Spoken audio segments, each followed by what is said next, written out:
છે.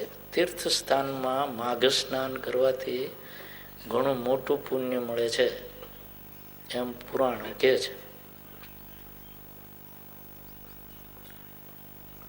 ઋષિમુનિઓ તો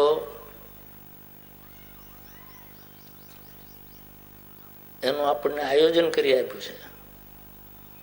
આપણે કેટલી જગ્યાએ સ્નાનો યોજાય છે.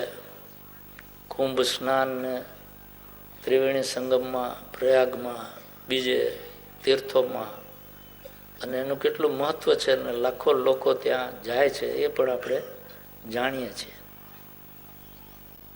તો માઘ સ્નાનનું મહત્વ પણ સમજવું જોઈએ.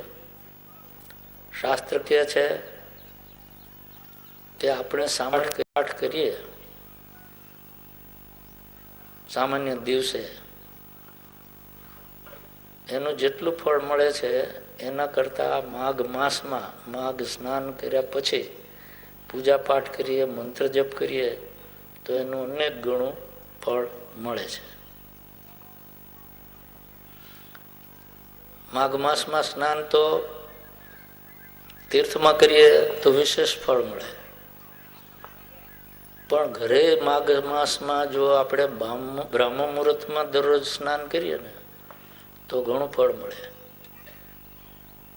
તમારા ઘરમાં તમારે બ્રાહ્મ મુહૂર્તમાં ઉઠીને માઘ માસમાં દરરોજ જો સ્નાન કરો તો ઘણું પુણ્ય કમાવો. સ્નાન તો આમે તમારે કરવાનું જ હોય,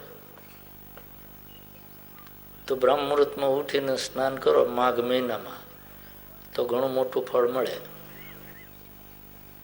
તીર્થમાં સ્નાન કરવું, ભગવાન વિષ્ણુ કે શિવનું પૂજન કરવું, લીધેલા નિયમોનું પાલન કરવું, યથાશક્તિ દાન કરવું, પણ કહે છે કે પોતાને પ્રિય એવી કોઈ વસ્તુનો ત્યાગ કરવો.